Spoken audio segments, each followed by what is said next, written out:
the MSNBC has finally decided this story. I swear to God, okay. So MSNBC finally decided to comment about the Joy Reid drama, if that's what you want to call it.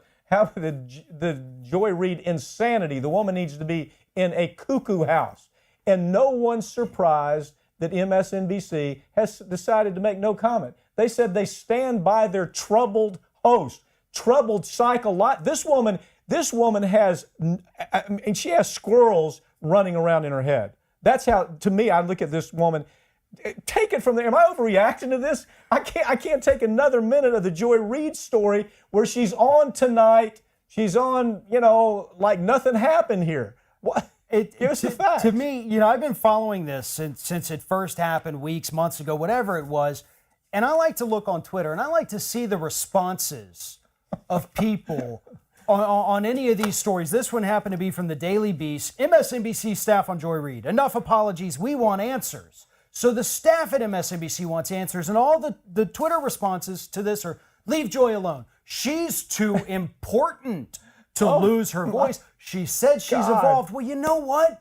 It's not just about evolving on an issue. Everybody does that, whatever. Yeah. The fact is, you went out there, destroyed your whole credibility as a journalist by making up a bogus claim that you were hacked. Okay, let's talk about the hack, okay? First of all, she says I was hacked. Now, of course, nobody believes that, but then she goes out and she gets the FBI. They're going to do an investigation as Joy Reid hack. Like, that really matters? Like, we got issues much bigger than Joy Reid keeping her job. Then Joy Reid goes out and hires this numbnut he's supposed to be a cyber tech forensic guy. And so he comes back, oh, yeah, she was absolutely hacked. And then we find out he's a fraud, and Joy Reid had to apologize about him because she knew that she hired a nutcase fraud to try to stand behind her story.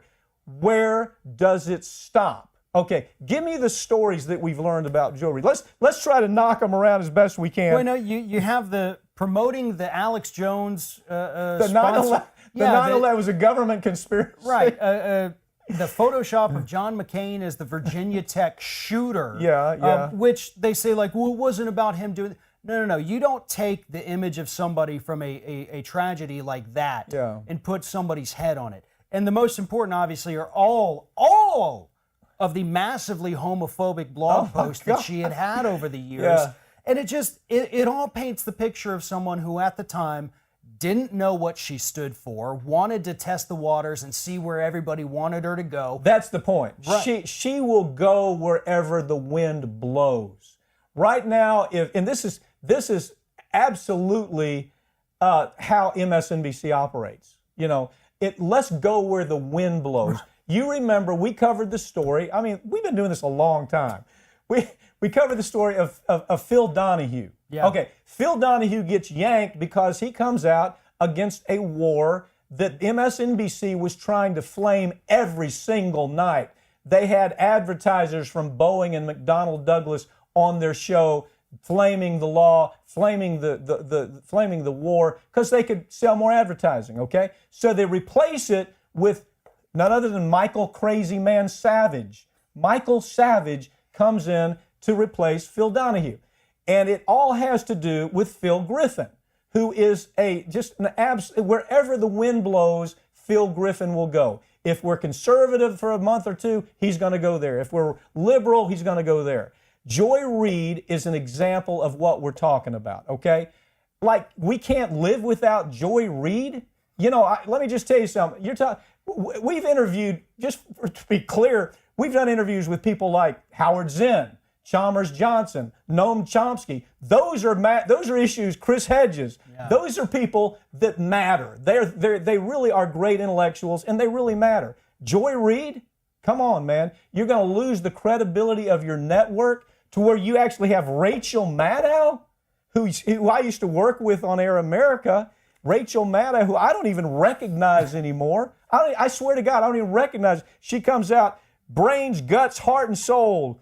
Believe Joy Reid has always been a treasured and brilliant colleague, but I've never, come on, man. Well, where do we stop being tribal? You follow? That's what the story. When do we stop being damn Democrat, tribal nutcases or Republican nutcases? When do we stop being tribal and call balls and strikes? Well, that's the thing. If these same people want to get upset about Roseanne Barr, and yes, there's a difference between the racism, but really, is there? When you're talking about a racist tweet or a homophobic blog post, isn't it the same form of hate?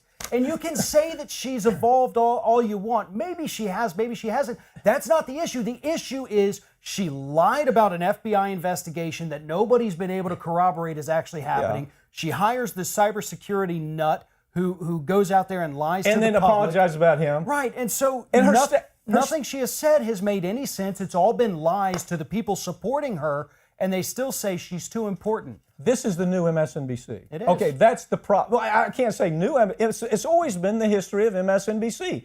Go where the wind blows. If we can sell advertising, it's like you've said on this show. Is anybody really going to go out and buy a Patriot missile because Boeing or McDonnell Douglas is advertising on MSNBC? They're doing that for access. In MSNBC, they just eat it up. They just eat it up. Right now, I got to tell you something. This is a defining moment. Even Joy Reid's own staff, their own staff is saying, really, we've got to produce a show for this woman who is a nut job. There's no other way to describe her. She's an absolute nut job. And it's really sad for those staffers too, because they're out there and they all spoke to the Daily Beast anonymity, which is fine for them. But you and I personally know several of the people that work on that program. Yes, we have. They've been down here in our studio plenty of times. But credible people, man. They want the answers, and they're not getting them. They don't believe the story. They know, according to what they've said, that she is making this up. But real quick, I want to hit back on the fact that people defending her. You know how one of the attacks they lay out on people who say, well, we need some answers on this, is they say, well, it's racism. You don't want a black woman to be successful. God almighty. And the question for them is, well, where were you when the network canned Melissa Harris Perry, who was phenomenal, or Michael Eric Dyson? Yeah, two great voices.